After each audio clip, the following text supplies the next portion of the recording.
Добре дојдовте назад. Време е за, како што веќе ви најавуваме од рано наутро, време е за второто гостување на денот.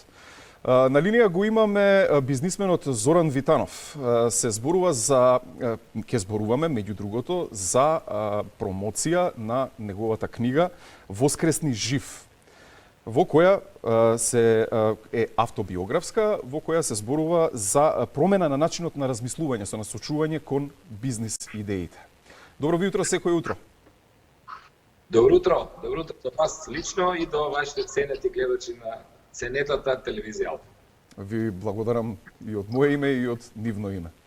Ајде да почнеме прво да кажеме збор два за вас. Вие сте интересна фигура, бидејќи сте еден од оние ретки кои биле во политиката, кои биле политичар, а кој излегол од политиката, од политичкиот живот, од позиција на власт. Па да, тоа ми е сега од временска дистанца од 12 години, баш се случи во април 2008, 12 полни години помина. Мислам дека тоа ми е од професионален аспект најпаметниот потек во животот. Сега веќе после 12 години човек може да направи резиме и мило ми е што се случи така.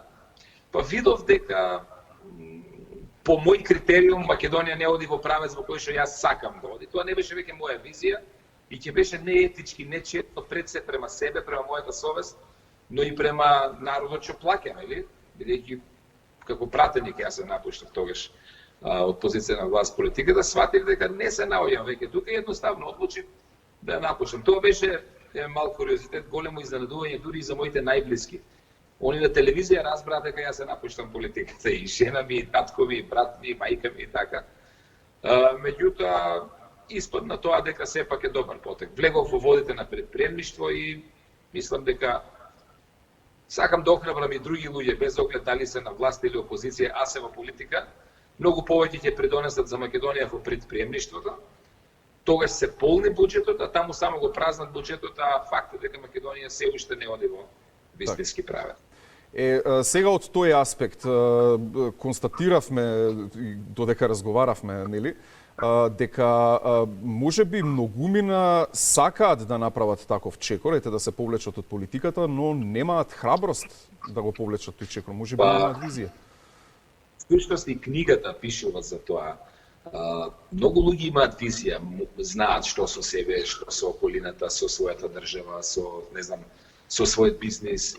Меѓутоа, малкумина од нив имаат храброст, а и оние што ќе се охрабрат, на крај им треба истреност, бидејќи искушенијата се многу големи. Тие се трите критериуми кои што човек треба да ги има и да ги спроведе за да успее. Визија, храброст и истреност. Главниот општествен проблем на македонецот денеска е храброст. Ние немаме храброст, ние знаеме дека така не треба, но калкулираме правиме компромис со совеста, затоа што сме уплашени. Јас во таа книга всушност сакам да ги охрабрам. Не може да дојдеш до сопственото воскресение без храброст. Има една мудрост, не знам од кај јам чуено, вика сите сакаме да одиме во рајот, ама неќеме да умреме. Не бива така, значи мора да се фатиш со костец со проблемот и ако гледаш дека нешто не чини, директно влези во проблемот. Проблемот е патот кон успехот. Не постои херој без решавање на проблеми. Во спротивно сме глувци ако се криеме во глувчи дупки. Филозофијата наша на просечниот македонец е избегнувај проблеми. Не е обратно. Најскапо платените луѓе во светот се оние кои што ги решаваат најголемите проблеми. И ти почни со решавање на малите проблеми, но почни храбро со решавање на проблеми. Тоа е, мислам, една од пораките кои ќе ги праќа оваа книга. Така доаѓа до сопствено воскресение. Да не се оди по линија на помал отпор фактички. Да. Тоа не води никаде, тоа е лузерска. И затоа Македонија се наоѓа таму кај што се наоѓа. Ајде вака да Никеден македонец не е задоволен со тоа каде е сега Македонија и на ниту еден од нас не ни беше визијата во 91 година да имаме таа Македонија што имаме сега. И тука треба искрено да се го кажеме. Така. Ајде сега да продолжиме во друга насока. Ајде да поразговараме за самиот ваш бизнис. Еве да им представиме на гледачите со што се бавите вие во моментов. Па тоа е интернационален бизнис, развиен во 49 земји, седишто ни е во Лондон и тоа баш на Банк Стрит, се работи за еден голем холдинг и јас сум таму еден мал, но испадна значаен дел во сето тоа. 8,5 години се занимавам со тоа, тоа е маркетинг. Меѓутоа, маркетинг по учинок е маркетинг базиран на блокчейн технологија, ги користи најсовремените софтверски решенија и тоа директно на Salesforce од Сан Франциско. За оние што не знаат, Salesforce од страна на Forbes 4 години поред беше прогласувана за најиновативна компанија токму за софтверот кој што ние го користиме. Што е нашата филозофија? Ние градиме маркетинг по учинок на начин на кој што градиме голема куповна заедница од неколку десетина милиони купувачи, поврзани во 400.000 трговци, меѓу кои партнери се и Walmart од Америка, и Nike, и Apple, и AliExpress, и Booking, најголемите од најголемите, OMV и така натаму. И сега што правиме? Наместо компаниите однапред да плаќат за маркетинг, а трошат стотици милиарди евра годишно, економиите, приватните компании на маркетинг. И тоа во Америка го викаат pay and pray. Значи, плати па моли се дека заради тие кампањи некој можеби ќе дојде ќе има ефект. И ние викаме не. Наместо да имаме медиум помеѓу нас, кој што однапред ќе наплати за реклами, бидејќи сме неповрзани купците и продавачите, ние всушност правиме симбиоза, правиме еден екосистем. Во исти систем ги ставаме купувачите и продавачите, фирмите, оние кои што нудат нешто на пазарот. И бидејќи се организирана куповна заедница, добиваме најповолни цени. Од која ќе наплати трговецот, тогаш плаќа маркетингот по учинок и тоа двојно помалце отколку што традиционално плаќа. И секој трговец е воодушевен, бидејќи ако нема наплата, не плаќа за маркетинг. А досега ние менуваме уствари комплетната историја. За прв пат во историјата на трговијата се случува купувачот да го бара трговецот, а не обратно како досега, трговецот преку маркетинг да ги бара купувачот. И многу учебници веќе на запад пишуваат за таа наша методологија, дури и стручно ја нарекуваат дисинтермедијација. Бидејќи сега не треба медиум, ние сме сите поврзани на интернет. И тој софтвер за кој што ви спорев на Salesforce, тоа е голема иновација, затоа Forbes 4 години ги прогласува за најиновативни, овозможи директно да се поврзуваат купците и продавачите. И наместо парите да одат, условно да кажам, во ветер во кампањи, сега парите директно се враќаат во форма на кешбек при купување на секој обичен купец. Се враќаат кај граѓаните. И плюс тука се нуди една можност, ние преку таа платформа, всушност ние сме посредници, секој поединец може да стане посредник. Ние сме всушност како Booking, кој што посредува помеѓу хотелите да, и токму туристите. тоа сакав да го споменам како пример, токму Booking, дека Booking фактички не е собственик на било што, туку е буквално само медијатор, да, како Точно. Сега во овој случај ние сме Booking, ама на се, па и на Booking, бидејќи и самиот Booking ни се приклучи. Сега профитот оди во Booking во областа на хотелиерството. Овде секој поединец, јас како Зоран Ветанов, си градам своја собствена мрежа и сум Booking за се. Ние сме платформа, како Uber, нема такси, сите таксија одат преку него. Booking нема хотели, сите хотели одат преку него. Но и самите тие ни се приклучија. Оти ние сме над бизниси. Еве сега со короната, што се покажа? Некои од нив, некои бизниси драматично отидоа надолу, некои драматично отидоа нагоре.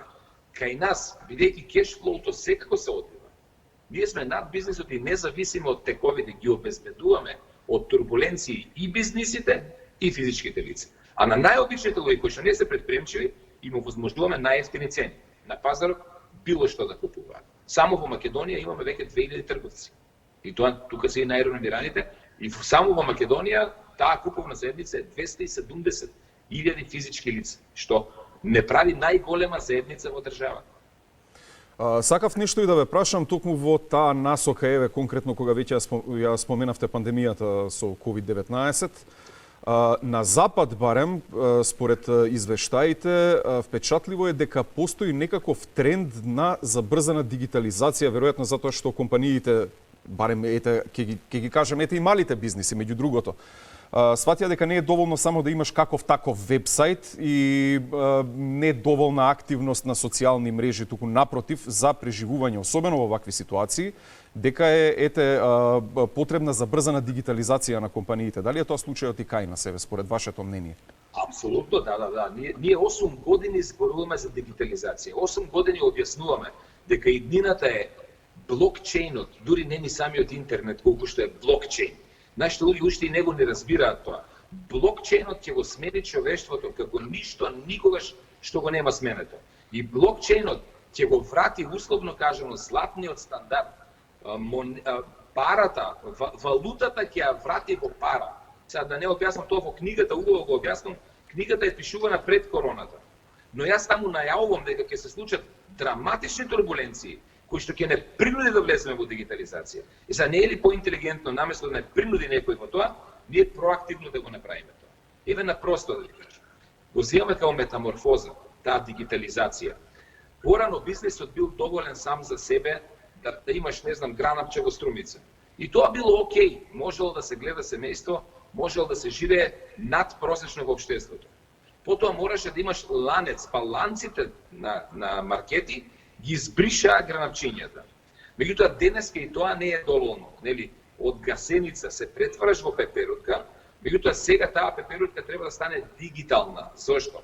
Оти колку да имате голем ланец, вие мора да сте физички присутни на едно место на пазарот и само во тоа место да пазарите. Еве земете го Макдоналдс. Он направи голема мрежа, да. Меѓутоа само кога ќе се дигитализира, тој доаѓа до 7 милиарди луѓе. И сега тука е огромна предност за нас македонците. Зошто? Оти ние ниту имаме капитал, ниту имаме мајндсет на нетворк размислување. И сега со дигитализацијата, мали бизниси кои што се, не знам, Кичево, во Делчево, Пекчево, со поставувањето на дигитализацијата, а ние овде нудиме бесплатна платформа, поголемо од Амазон, се вика mygold.com, кој што веќе функционира во скандинавските земји и во Централна Европа, до крајот на годината ќе дојде и во Македонија и сите бизниси бесплатно ги ставаме на таа платформа и им ги ставаме достапно до 100 милиони наши купувачи. И внатре ставаме по блокчейн технологија интерна дигитална валута и ги обезбедуваме луѓето од инфлациите кои што ќе дојдат на фиат валутите поради коронавирус. Еве еден мал податок. Нов Зеланд веќе официјално најави да очекуваат граѓаните девалвација од 30%. Замислете, сами си кажуваат. И се, со таа дигитална валута ние правиме така наречен стейблкоин, нешто што досега светот го нема видено. Биткоинот, зошто не профункцира како валута? Бидејќи осцилира. Но ако во интерен систем, науката на системи, објаснува дека само кога е системот затворен, затоа Apple е затворен, Microsoft е затворен, кажете го овој Facebook, затоа што само кога е систем затворен од внатре и генерира вредност од внатре, ствара нови вредности кон надвор. Сега да не филозофирам, ќе ја прочитат луѓето книгата, во третиот дел го објаснувам и тоа, на 3 дела е поделена. Поентата е во еден збор, секој поединец без капитал, само со позиционирање, може да ги искористи бесплатно блокчейн технологиите и најновата дигитализација кои што еве ни се наметнува. И јас лично ја користам веќе 8 години и ме направи комплетно финансиски независен. И што е најважно, од обртот во странство, парите доаѓаат во Македонија и на секоја наплата си плаќам персонален данок во Република Македонија. Па, нескромно кажано, придонесувате во буџетот, да. На нето прилив, бидејќи главната болка на економија на Македонија, на економско поле е дефицитот во меѓународна трговска размена. Бидејќи ние сме енергетски зависни. Македонија има многу одливи и малку прилив. И сега ние правиме обратен процес. Затоа јас сакам што повеќе македонци да влезат во овој бизнис, за додека светот се одвива кеш флоуто, исто како Visa и Mastercard. Приливите да доаѓаат овде кај поединци кои што овде се позиционирани и си плаќаме по автоматизам, бидејќи тоа е софтвер, тука нема мамење, по автоматизам се плаќа персоналниот данок. Така и јас станав еден од поголемите плаќачи на персонален во државата и се гордам со тоа. До тој процес е возможен реално, ако зборуваме, тој процес е возможен само доколку бизнисмените кај нас ја прифатат таа дигитализација, повторно се навраќаме на тоа. Имам би сакал да споменам, ако е во ред со вас, и еден конкретен пример зошто е важно да се држи во чекор со промените, особено бизнисот, особено со дигитализација.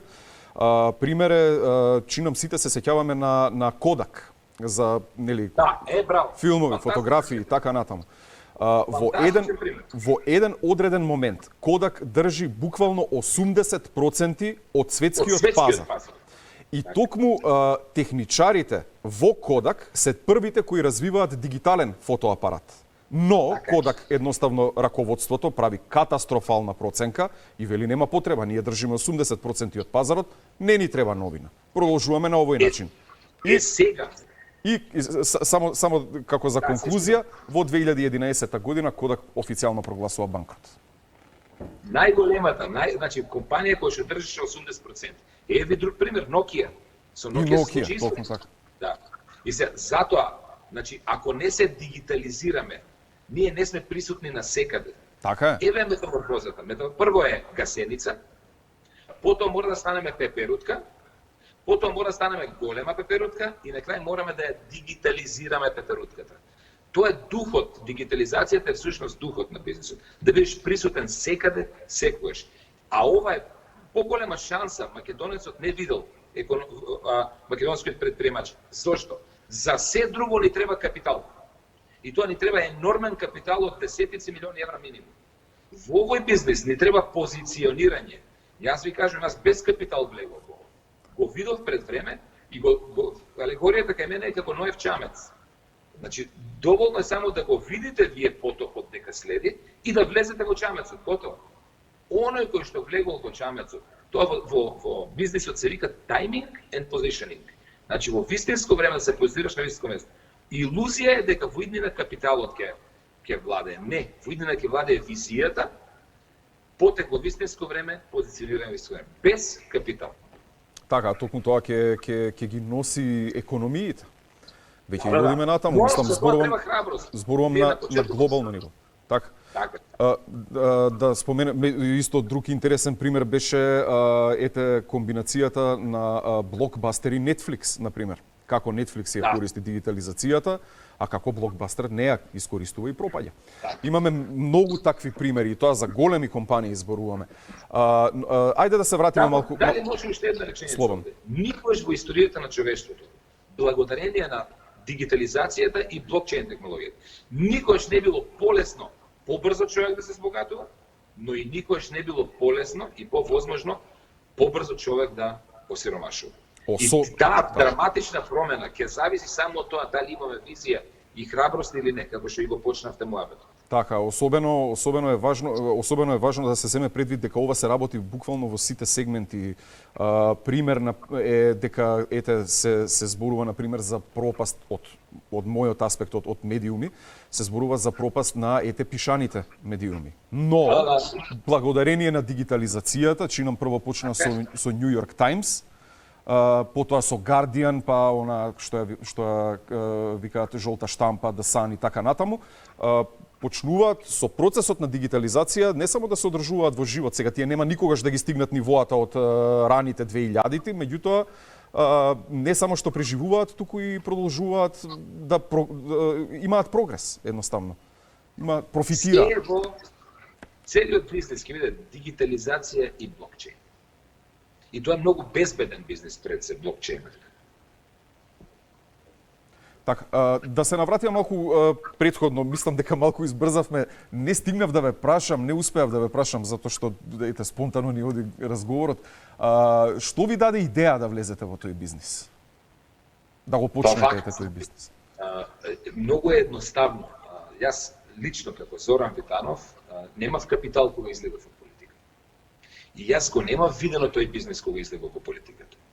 Меѓутоа, сватив дека сега овие алатки со кои што ние комуницираме, тогаш почнаа да излегуваат смарт телефоните. Во еден момент сватив дека ние преку смарт телефоните и преку лаптопите, преку интернетот, 4 милиарди луѓе сме поврзани одеднаш. Тогаш имаше податок во 2012 година дека 1 милиарда луѓе се онлайн секој ден. И се викаш, па која идеја да ја имаш ти? Можеш во еден момент да ја понудиш на милиарда луѓе. Зошто јас би отворил дуќанче во село Борејово, Струмичко, од кај што доаѓам? Зошто јас да се нудам на 100 луѓе околу мене, или еве на 700.000 луѓе во Скопје, кога милиарда луѓе ми стојат на располагање онлайн? И почнав да барам, да гуглам, да истражувам, иначе се занимавав пред да влезам во политика, со консалтинг, финансиски консалтинг и обука за предприемништво.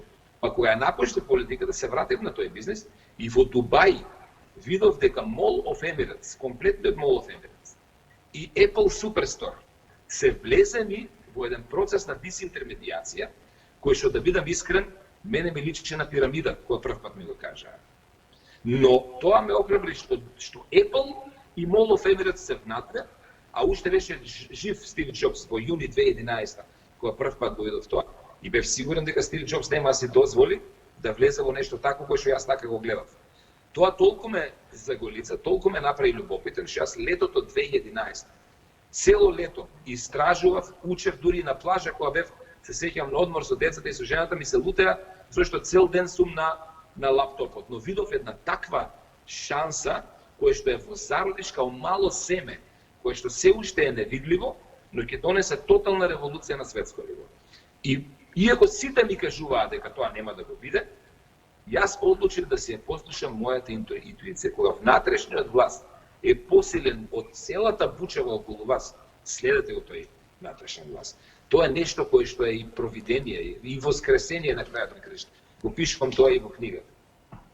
Така. И еве сега сакам тоа да го споделам со што е можно повеќе луѓе, затоа ја напишав таа книга.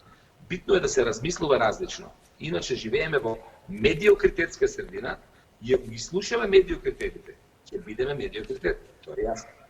И тоа и е Македонија, си кажеме честно. Објективно да кажеме, во моментот Македонија е најсиромашна земја во Европа. Причината не може да биде кај другите.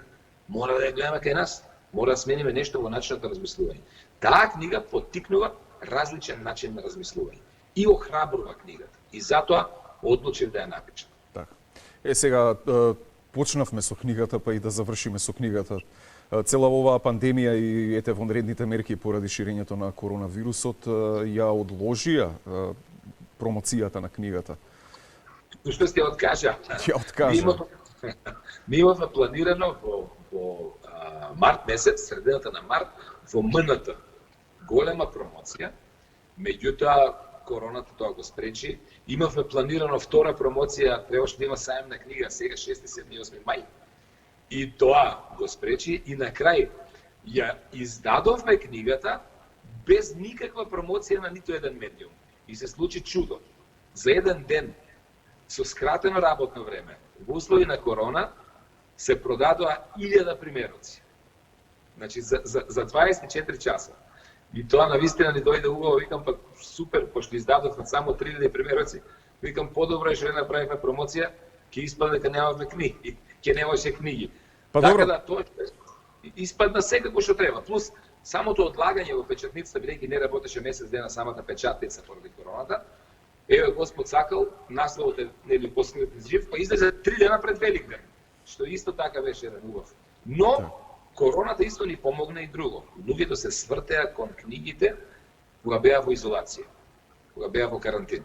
И сега тоа исто така ни помогна да се сврте вниманието меѓу другите книги и кон мојата книга и се си испадна баш како што треба. Значи, се дојде спонтано и без промоција.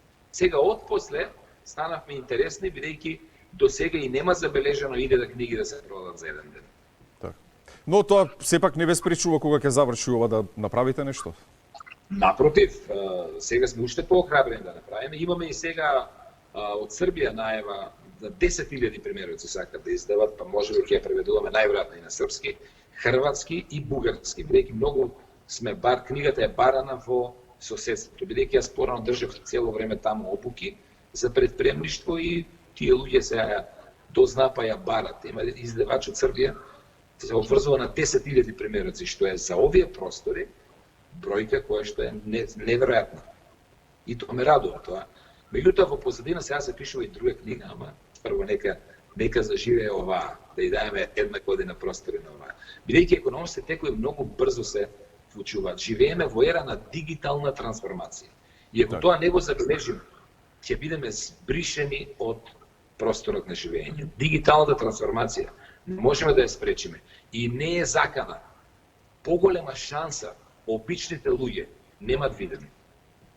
Токму така. Треба да се охрабрат да го гледат како шанса, а не како закана. Сите промени, луѓето што не се предприемчиви ги гледат како закана, луѓето што се предприемчиви ги гледат како шанса. Како може. Толку се побрзи и поголеми тоа промени, толку се побрзи и поголеми шансите. Оваа книга зборува како да се претвориме во перцептор на предприемач. Како промените да ги гледаме како шанси. Така. Ви благодарам што прифативте да бидете дел од Добро утро секој утро. Ми беше чест. Благодарам и на вас.